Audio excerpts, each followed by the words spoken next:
अस्सलाम वालेकुम व्यूवर्स, कैसे हैं आप सब। उम्मीद करती हूँ सब खैरियत से होंगे।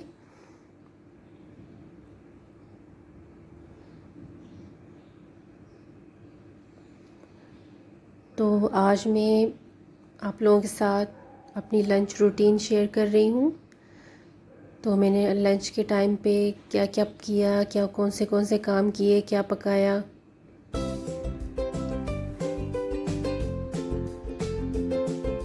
वैसे तो मैं कुकिंग की रेसिपीज़ शेयर करती हूँ। आज मैंने सोचा कि अपनी थोड़ी सी वीडियो को चेंज किया जाए। तो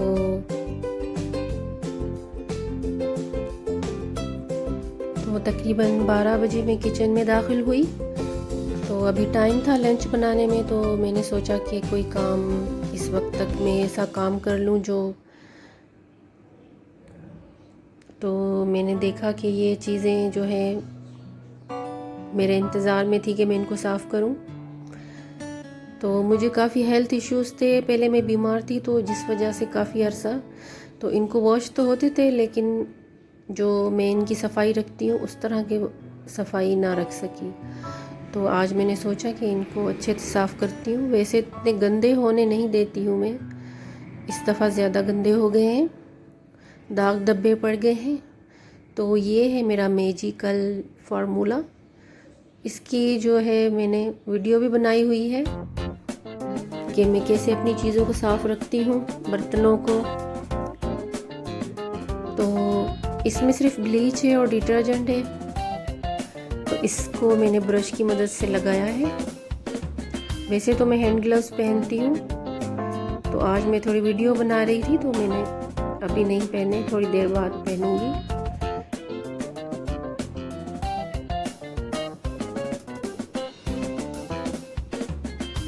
तो इसको आपने ये लगाना है और फिर तकरीबन 5 मिनट इसको छोड़ दें, और फिर 5 मिनट बाद इसको फिर से ब्रश लगाएंगे तो इसके बिल्कुल दाग धब्बे ख़त्म होंगे, इजीली उतर जाएंगे। और ये मेरा चॉपर है, इसका भी कलर ही चेंज हो गया है बिल्कुल।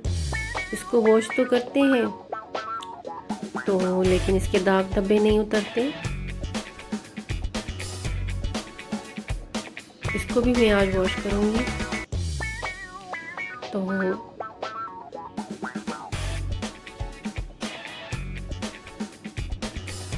बहुत थोड़ी देर में ये साफ़ हो जाते हैं। तो आप ख्याल रखिएगा, डायरेक्ट हाथ नहीं डालिएगा आप इसमें। इस तरह के हैंड ग्लव्स मिलते हैं मार्केट में और आराम से मिल जाते हैं ईज़िली, तो मैं भी यही ले आती हूँ। और काफ़ी दफ़ा यूज़ होने के बाद जो है फिर इनको फेंक देती हूँ। 3 4 5 दफ़ा यूज़ करती हूँ। और जब भी मैं ये ब्लीच का काम करती हूँ हाथ का, तभी मैं ये यूज़ करती हूँ हैंड ग्लव्स। तो ये देख सकते हैं कि कितना साफ़ हो गई हैं ये चीज़ें, पहले कितनी गंदी थी।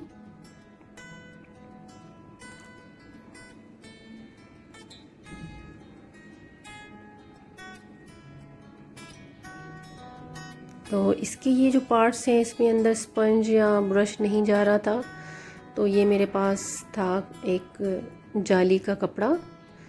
तो मुझे लगा कि ये ईज़िली इसके अंदर जाएगा और ये साफ़ कर देगा। तो एक हाथ से वीडियो बना रही थी, एक हाथ से साफ़ कर रही थी, तो इतना अच्छा नहीं हो रहा था। तो मैंने सोचा कि इसको बाद में कर लूँगी, इसके साथ निपट लूँगी। तो इसका कलर देखें कैसे चेंज हो गया है साफ़ होने के बाद।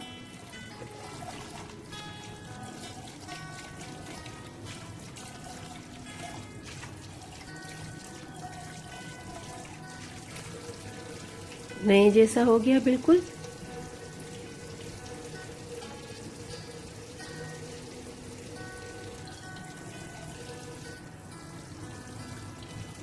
ये वाली चीज़ें गंदी बिल्कुल अच्छी नहीं लगती हैं मुझे। घर में अगर ये गंदी हो जाए तो मैं इनको हर महीने इसी तरह से साफ़ करती हूँ। तो इस बार जो है काफ़ी महीने हो चुके थे, मेरी तबीयत ख़राब रहती थी, तो मैं ये चीज़ें नहीं करती थी, एक्स्ट्रा काम नहीं करती थी। तो अल्लाह ने आज हिम्मत दे दी माशाल्लाह। तो आज मैंने ये काम निकाल लिया।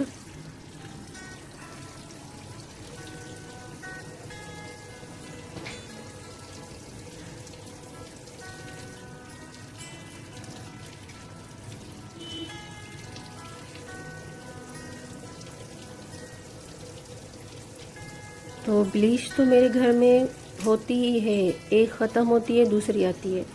इससे मैं बहुत सारे काम करती हूँ सफाई सुथराई के। माइक्रोवेव ओवन को साफ़ करना हो या फ्रिज को साफ़ करना हो, दाग धब्बे मिनटों में बल्कि सेकंडों में उतर जाते हैं और जो है चीज़ें बिल्कुल नई जैसी हो जाती हैं। बर्तनों को, देगचियों को, हर चीज़ को मैं इसी से ही साफ़ करती हूँ।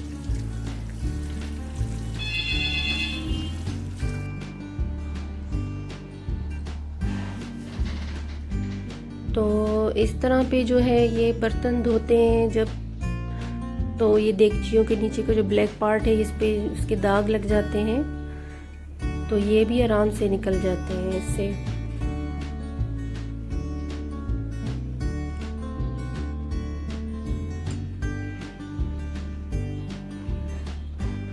तो मासी हमारी जो है ये साफ़ करके जाती है, जो है इतना अच्छा साफ़ नहीं होता है मासियों से, तो मैं वीकली जो है खुद से साफ़ कर लेती हूँ। बिल्कुल नीट और क्लीन हो जाता है ये।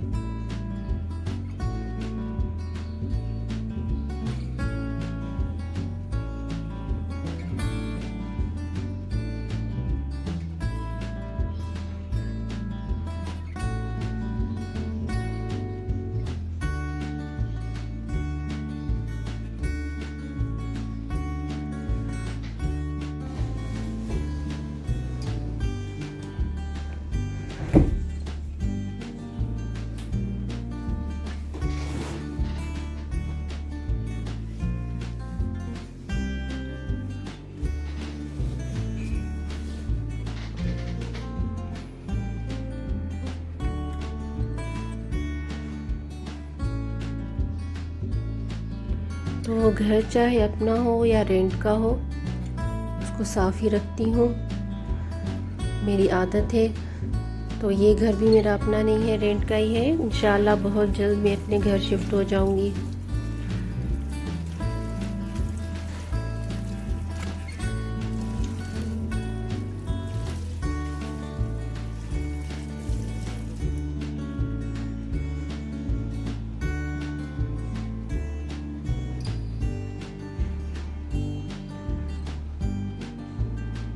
बिल्कुल इसके जो दाग धब्बे थे ख़त्म हो गए, बिल्कुल साफ़ हो गया।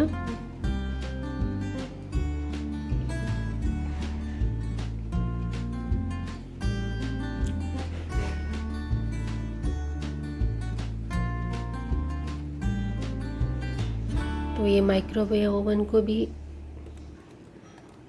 साफ़ कर लिया। अगर ये वीकली साफ़ होते रहें तो ये चीज़ें ख़राब नहीं होती हैं, उनकी चमक भी कायम रहती है।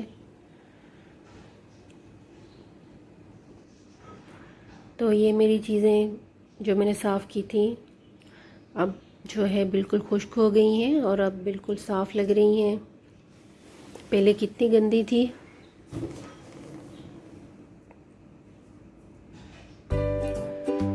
तो अभी मैंने जो है पालक निकालूंगी। मैंने मार्केट से लाई थी सब्जियां और घर के सामान, तो पालक को मैंने फ्रिज में रख दिया था, वैसे ही शॉपर में ही थी। उस वक्त जो है मुझे टाइम नहीं था, तो मैंने इसको कल सोचा कि कल बना लूँगी। तो आज मैं इसको निकाल रही हूँ क्योंकि मुझे डर था कि ये ख़राब ना हो जाए।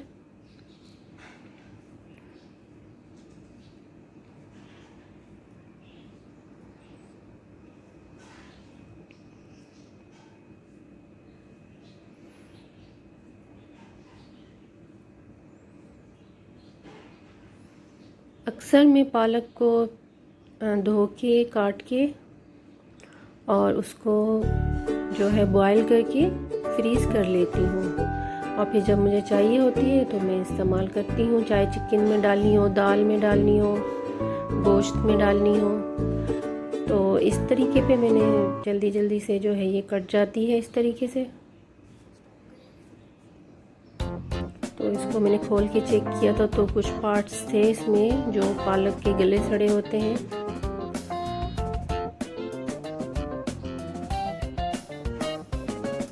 बस फिर इसको मैंने जो है वॉश कर लिया।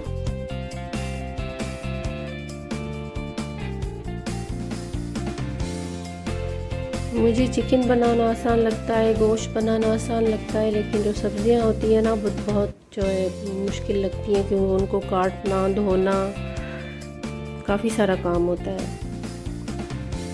तो इसको 2 से 3 दफ़ा मैंने इसको वॉश किया, वो पानी गिराया फिर वॉश किया, क्योंकि पालक में बहुत मिट्टी होती है।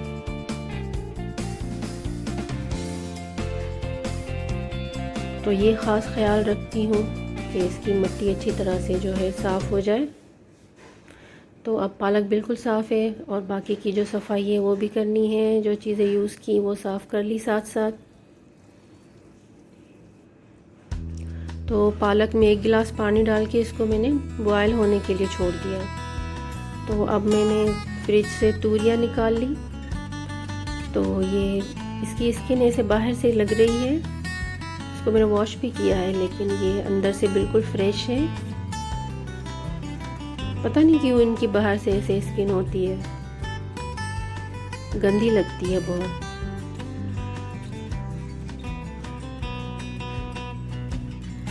तो आज मेरे हस्बैंड ने कहा कि आज तूरी बना लो।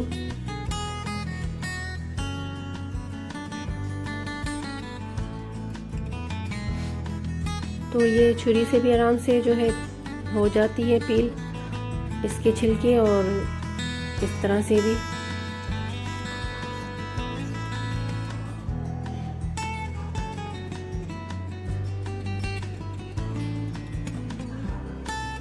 तो पालक मेरी बॉयल हो रही है और साथ में मैंने आधा कप ऑयल जो है उसमें प्याज को पकने के लिए छोड़ा है। एक बड़ी साइज़ की प्याज है। जब तक प्याज पक रही थी तूरियाँ जल्दी जल्दी से मैंने काट ली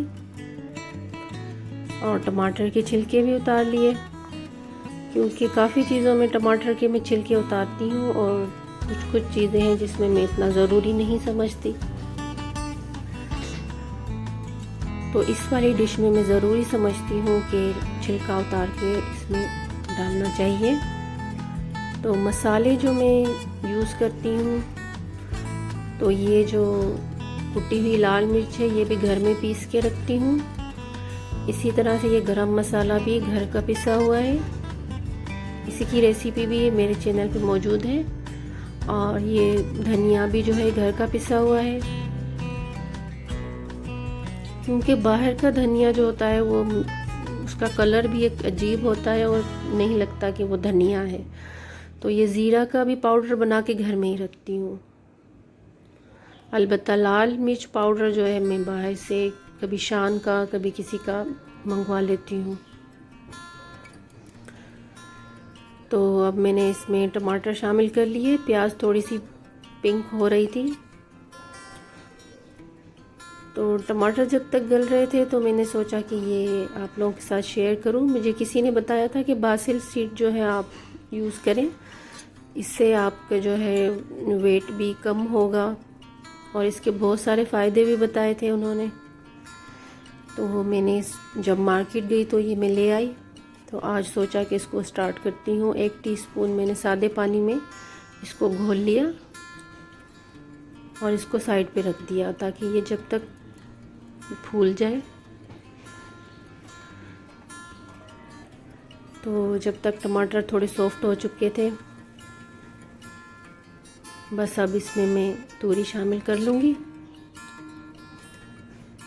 और मसाले शामिल करूँगी। आधा चमचा हल्दी पाउडर, 1 टीस्पून लाल मिर्च पाउडर,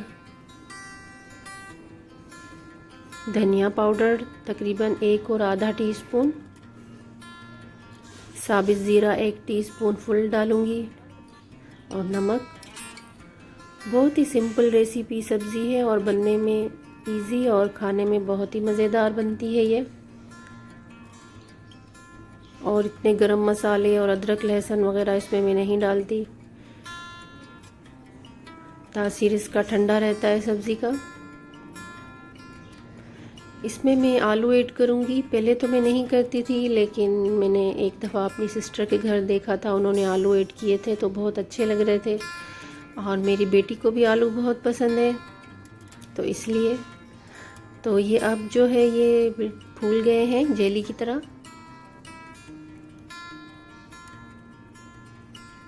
इसमें मैं डालूँगी आधा लेमन का जूस।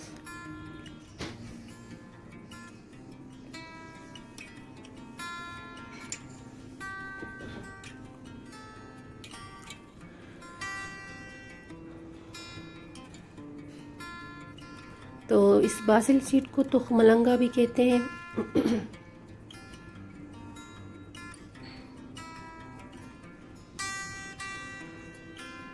उन्होंने मुझे कहा था कि नीम गर्म पानी में, लेकिन मैंने सादे पानी में बनाया है। तो दोपहर के खाने से पहले मैंने सोचा कि ये पी लूँ। तो इसमें मैं 1 चम्मच शहद शामिल करूँगी। तो शहद असली जो हो मिलना बहुत मुश्किल है, तो ये मैं मार्केट से ले आई। इसकी बहुत तारीफ़ जो है सुनी है। सऊदीया में भी यही यूज़ करते थे हम लोग, ब्लैक फॉरेस्ट हनी, और ये पाकिस्तान में भी मिल जाती है सुपरमार्केट में।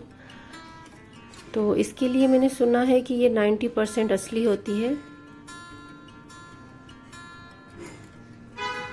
तो इसका 1 टीस्पून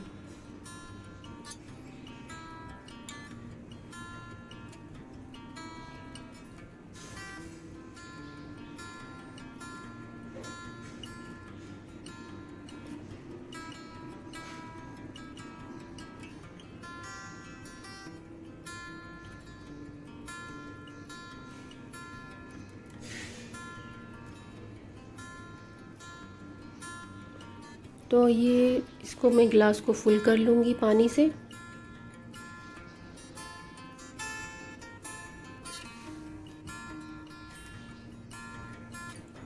बहुत ही ये अच्छी ड्रिंक है, इसकी बहुत तारीफ़ सुनी है। अब यूज़ करके देखती हूँ कि इसके क्या कमालात होते हैं, ये बॉडी पे क्या असर छोड़ती है, फिर आपके साथ शेयर करूँगी। ये मैंने रोज़ाना पीना है इंशाल्लाह।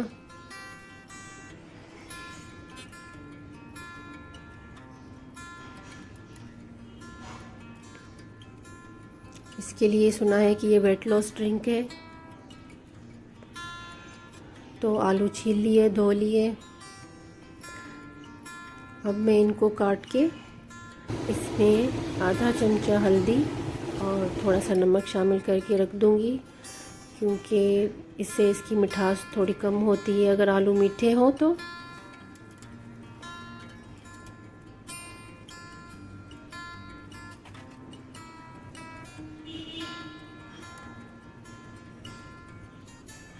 पाँच से 10 मिनट इसको रख दूँगी।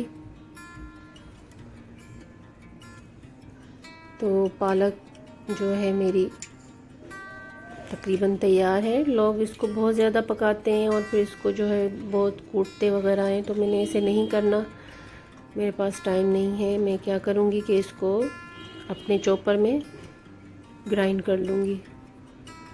इतनी देर मैंने इसको पकाया नहीं है। और ये तूरियाँ तकरीबन 10 मिनट हो गए इनको। अब मैं इसमें आलू शामिल करूँगी और थोड़ा मिक्स करके इसको फिर से स्लो आंच पे दम पे पकने के लिए छोड़ दिया।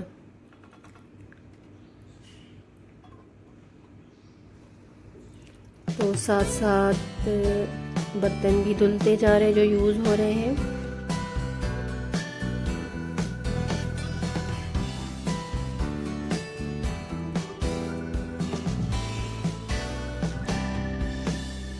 तो अब आलू बिल्कुल गल गए हैं, लेकिन मैं इसका रस थोड़ा सा अभी खुश्क करूँगी। हस्बैंड को भी भूख लगी हुई है काफ़ी, तो रोटियां तैयार कर ली जब तक। अल्हम्दुलिल्लाह तो मैं इसमें सर्व करूँगी। ये छोटी सी कढ़ाई है, बहुत प्यारी सी मुझे लगी थी। ये इंडिया की है, एक मार्केट में मुझे बहुत पसंद आई थी सऊदीया में, तो मैंने ले ली। तो आज मैं इसको यूज़ करूँगी।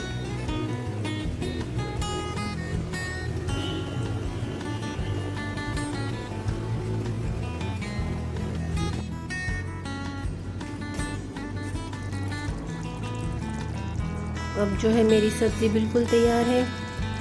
इसको मैंने जो है सर्व किया था सलाद के साथ। इसके साथ रायता या कोई और चीज़ अच्छी नहीं लगती, सादी ही अच्छी बहुत लगती है रोटी के साथ।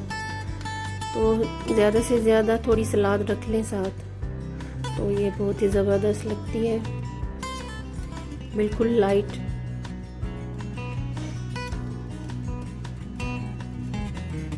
तो हस्बैंड को खाना सर्व करके मेरी पालक जो है ठंडी हो गई थी।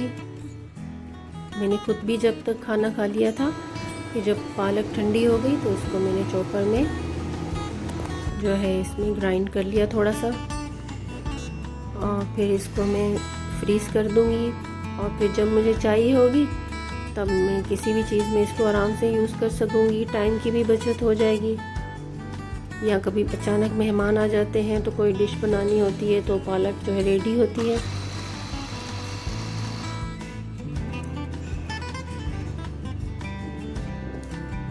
इस तरह पे मैं काफ़ी चीज़ें फ्रीज़ करके रखती हूँ, तूरियाँ भी काट के फ्रीज़ करके रखती हूँ, टाइम सेव होता है इससे। तो ये जाएगा फ्रीज़र में।